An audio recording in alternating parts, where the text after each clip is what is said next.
students and students from all areas. No matter how you're preparing, we want to welcome you today and let you know that we are here for you and we are here for your success.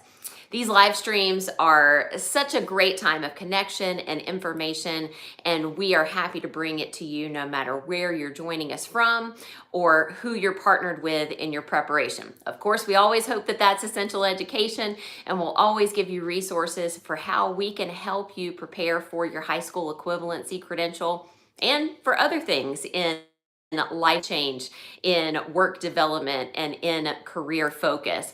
My name's Jen. I'm the student success coach here at Essential Education, and we are so thrilled to be in communication with you today. Today's focus is going to be about science. We're going to talk about ways to plan, prep, and yes, pass your science exam for the GED, for the HiSET, or the task, because we know that there are more than one test option out there for you to get that high school equivalency credential. So let's jump in with just that, talking about the 3 individual tests and the science portion of those 3 exams. As always, jump down in the comments, ask any questions. We will respond to those. We want to get you connected to the information and resources that you need. All right, so let's talk about the science portion of these 3 exams. Let's start with the GED. It is a very popular exam. The science portion of the GED is going to be a 90-minute exam, and you'll have those 90 minutes to answer 35 different questions of all types of question test variety. Still, primarily, you'll be facing multiple choice questions, but you'll also have drag and drop, fill in the blank.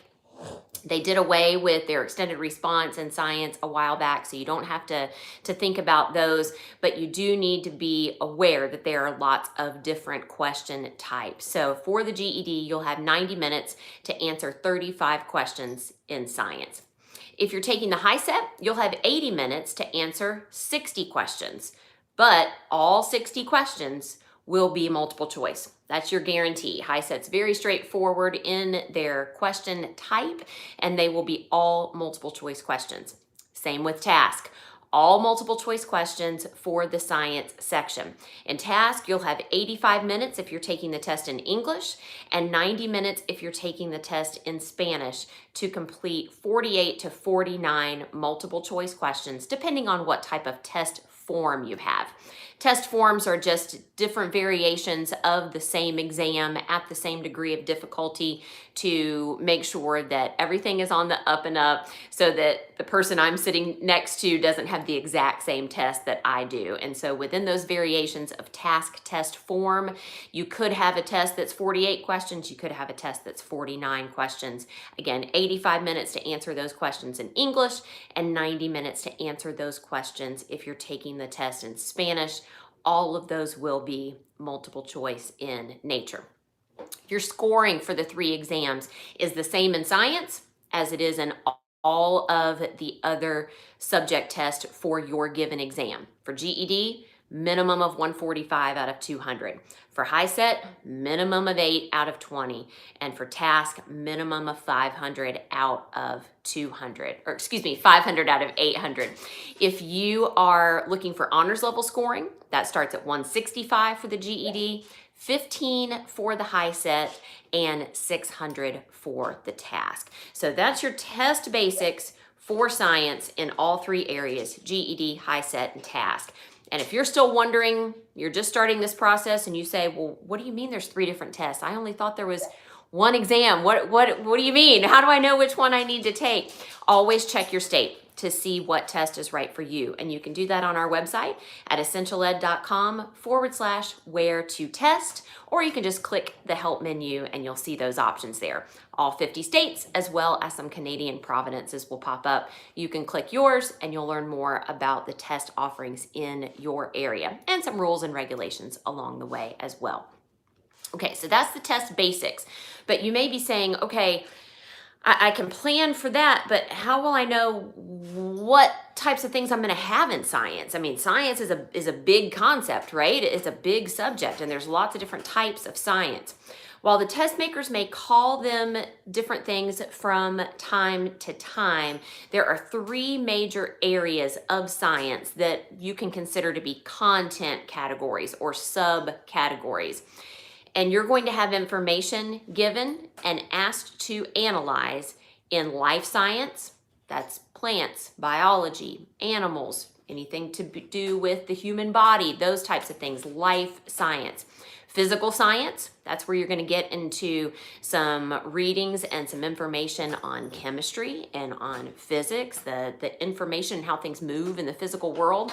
And then your earth and space science, which is exactly what it sounds like, things that happen here on Earth and things that happen in space. So that'll be things like your natural resources, natural phenomenons, weather information, weather catastrophes, anything going on in that they're tracking in stars or with planetary information.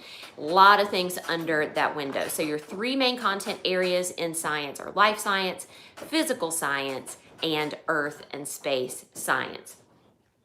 Now, you've heard me say information about or information from these three areas in science. And that's because the biggest misnomer, the biggest thing that people don't really understand about the science section for your high school equivalency exams is this. You don't have to be an expert scientist. You don't have to bring a lot of content information to the table. The test makers aren't going to ask you to memorize the periodic table of elements and recite it back out. They're not going to expect you to have all of these scientific facts. The formulas, they're going to give them to you right there in a formula sheet, similar to what they do in math. What the test makers are concerned about for testers in science is that you can wrap your mind around the big ideas in science and then read and reason through to make logical, critical thought-based answer choices. Okay, let me say that again. They aren't concerned with you memorizing a bunch of science material and then spitting it back out on the test. They do want you to understand big ideas in science, be able to read about science, whether it's a scientific report on a new medicine or a scientific report on, we just read one together in some of our coaching sessions last week on a comparison between ADHD and autism. Could be scientific information like that, or it could be actual data that you see in graphs and charts. The test makers are more concerned with your ability to interact with information, be able to pull substance, pull understanding out of that information, and then answer test questions about it. Very similar to what you will do on the RLA reading sections of these exams. The same skills that you develop for reading are going to be what you apply to preparing for and ultimately passing the science exams for GED, HiSET, and TASC. They want you to have the big ideas and then be able to read scientific text with meaning. Now, some things make that a little bit tricky, right? And those tricky things aren't things that should scare you, but they're things that you should know about so that you can work to prepare for them in planning to pass. What's the first big thing that you need to know? The first big thing is you're going to be combining observational skills and math skills. Science is such a blend of combining what you're reading about, what you're learning about with math skills. Where do we see that the most? When we see data reports, when we see results from experiments. And often that takes the form in graphs and charts. As you're reading through, pay attention to subtitles. Scientific data, information-based data is often subcategorized into major points that they want the reader to be able to take home with them. So they want you to be able to understand what it is they're talking about. So often titles and then subtitles will help you to organize your thought and really pull information out of the text. And then math comes into play. You've observed what's in the text, and then math comes into play when you're looking at some of the numbers. Often number-based data is what helps to verify or substantiate or prove a conclusion in science. So get familiar with that relationship between numbers, between math and observation. What does that mean? Get some math vocabulary under your belt. Understand what mean, median, and mode. Those are common research-based elements that are technically math vocabulary, but you will see them often a lot in science. Understand what that means. Understand what that means when an author of a scientific data report says the average or the mean of the group was XYZ. Get familiar with that vocabulary. Brush up on your science vocabulary in general. Get familiar with experiment-based vocabulary and processes. Understand what a hypothesis is. Dig into what a variable is in math versus what a variable is in science. Dig into regular common systems and processes like water cycles and rock formations or weather deteriorations. Where are you going to find all that information? In your preparation. Many quality preparation programs, including ours here at Essential Education, will put you through the paces and make sure that you get exposed to that material.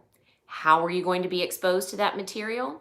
Well, when you read about these concepts and then practice test questions, because again, it's reading and reasoning. So as you're working through these readings in your practice, you're also gaining valuable reading skills, of course, but you're also learning about these big ideas in science, and your preparation resources will make sure that you have that exposure. So as you read about experiments, as you read about the scientific method, as you read about what it takes to build a hypothesis and a conclusion, take a mental note of that. Tell yourself, okay, not only am I building my reading skills and learning how to answer test questions, but I'm also banking some of these big ideas in science that I'll see along the way in the official exam.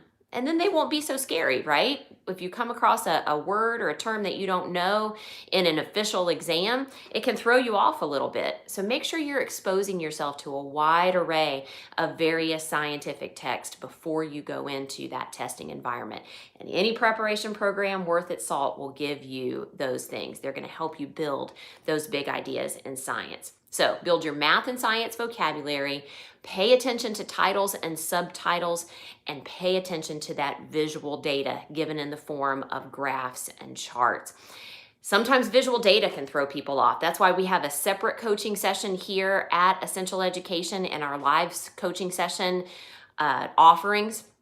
It's a great session where we dive into the basics of combining those math and observational skills to pull information out of that visual data. It's something that you'll need not only for science, but will be used for social studies as well. So if that's something that you struggle with or something you just want to brush up on, I'll put the link down in our comments today so you can check out that free live coaching session. You can get it on demand today and get some of those big idea skills that you need. Okay, so we talked about building your vocabulary. We talked about those math and observational skills, getting more information through graphs and charts. Another thing that often people just need a refresher on, or some people may need to learn the basics of for the first time, depending on where they left that traditional school environment, is chemical equations. Test makers don't expect you, again, to be a scientific expert, to be a chemist by any stretch of the imagination, but they do want you to have a basic chemistry underlying understanding. They want you to have a footing in these things. So get familiar with elements. No, again, you don't have to memorize the periodic table, but should you know the abbreviations for common elements? Sure. So that when you see them on the test and you see an H, a capital H, you say, oh, I know that that's hydrogen. When you see that H lowercase e, you know that that's helium. You see O for oxygen. You're familiar with some of those things. Again, not as a way of taking it in and spitting it back out, but as a way to feel confident when you go into testing and say, oh, when I see those abbreviations, I know what they mean. The test makers want to set you up for success. So they're not going to give you things just for the sake of tricking you. They want to see you think. So they want you to have a baseline understanding of chemical equations, just counting atoms and counting molecules. And we can help with that too. We have a free coaching session designed to do just that. I'll put the link in our comments as well today to get your mind wrapped around, get you some extra footing and extra confidence in chemical equations for science. Preparation is the name of the game. It does not have to be a scary thing. I know that some people either think, well, I'm English and social studies minded, or I'm math and science minded, and math and science just isn't my thing. It doesn't have to be your thing to pass these exams. And it might actually be kind of fun along the way. It might be fun to learn something new or refresh your memory of something in a new way. And we want to help you do that with full personalized preparation for the science exam. You can do that by becoming an enrolled student with Essential Education. We'll put you through the paces on all of these big ideas that the test makers want to see you bank into your memory, and we'll help you learn ways to help it stick into your long-term memory, so you're not just cramming a bunch of facts and data that you're never really going to use in the real world. We want you to have applicable test readiness, meaning, sure, we want you to get ready for the test and pass it, but we want it to be displayed in meaningful ways. That's why our digital characters always make connections to what you're learning to real life science concepts, to real life understanding. You can do this, and we can help. Let's do a quick review today. If you are planning, preparing, and hoping to pass the science exam, get to know your test, find out which test is offered in your state, GED, HiSET, or TASC, and dig into those national test sites, GED.com, HiSET.org, and TaskTest.com, to get all the nitty-gritty details about what type of questions they will ask and how they will ask them.